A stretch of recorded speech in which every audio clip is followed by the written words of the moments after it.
一台呼吸机3个人带，全部带不好，全部失败。最后一个人找到我，后来我发现点问题。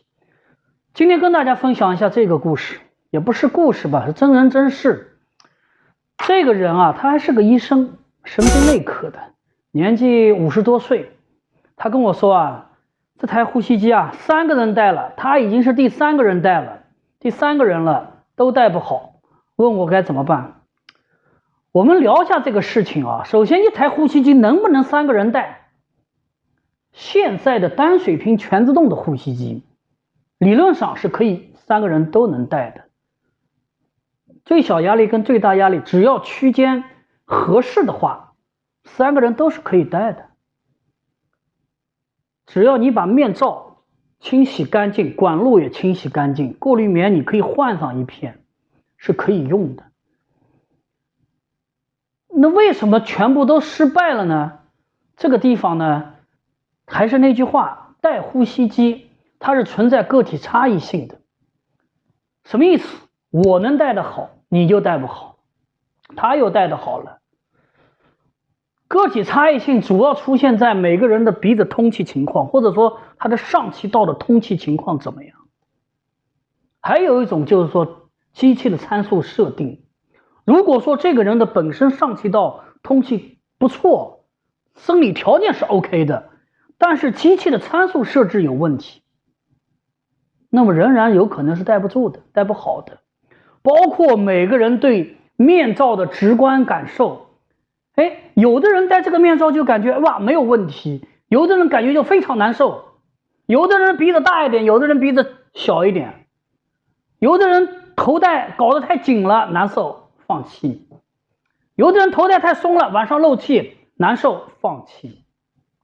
我经常说呼吸机带呼吸机它的细节特别多。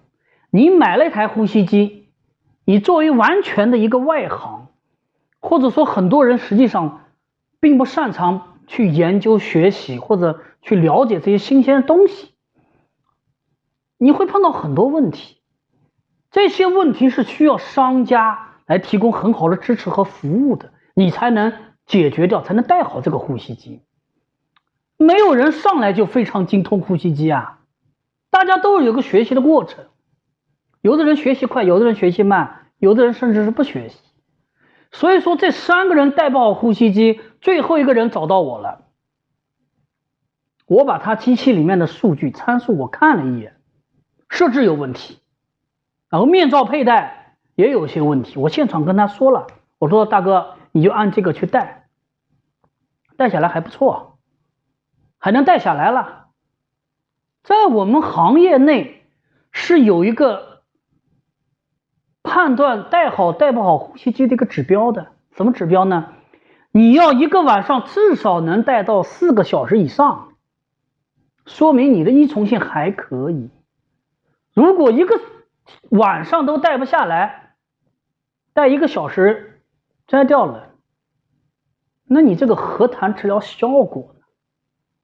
呼吸机这个东西它还真的不是我们消费电子家用电器通上电源，应该说到目前这个阶段，到2024年3月26号的今天为止，现在最先进的呼吸机还达不到这种一插即用的水平的。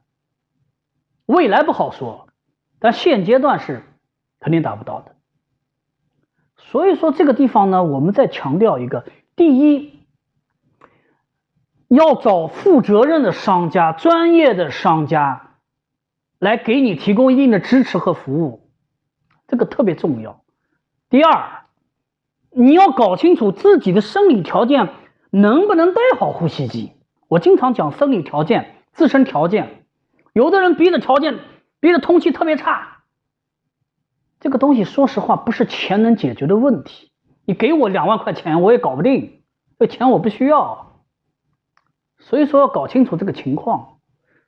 一台呼吸机3个人都佩戴失败了，有机器的原因，有个人身体情况的原因，但是最主要你还是不要贪图便宜，哪便宜我买哪个。另外一个呢，大家生了病了，着急这个心情是可以理解的。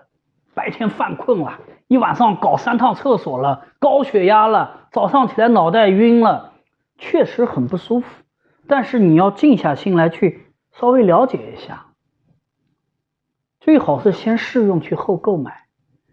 只有你试用了1个晚上能够基本带下来，你才能有一定治疗效果。好了，今天就跟大家分享到这里，我是呼吸机匠人岳哥，谢谢大家。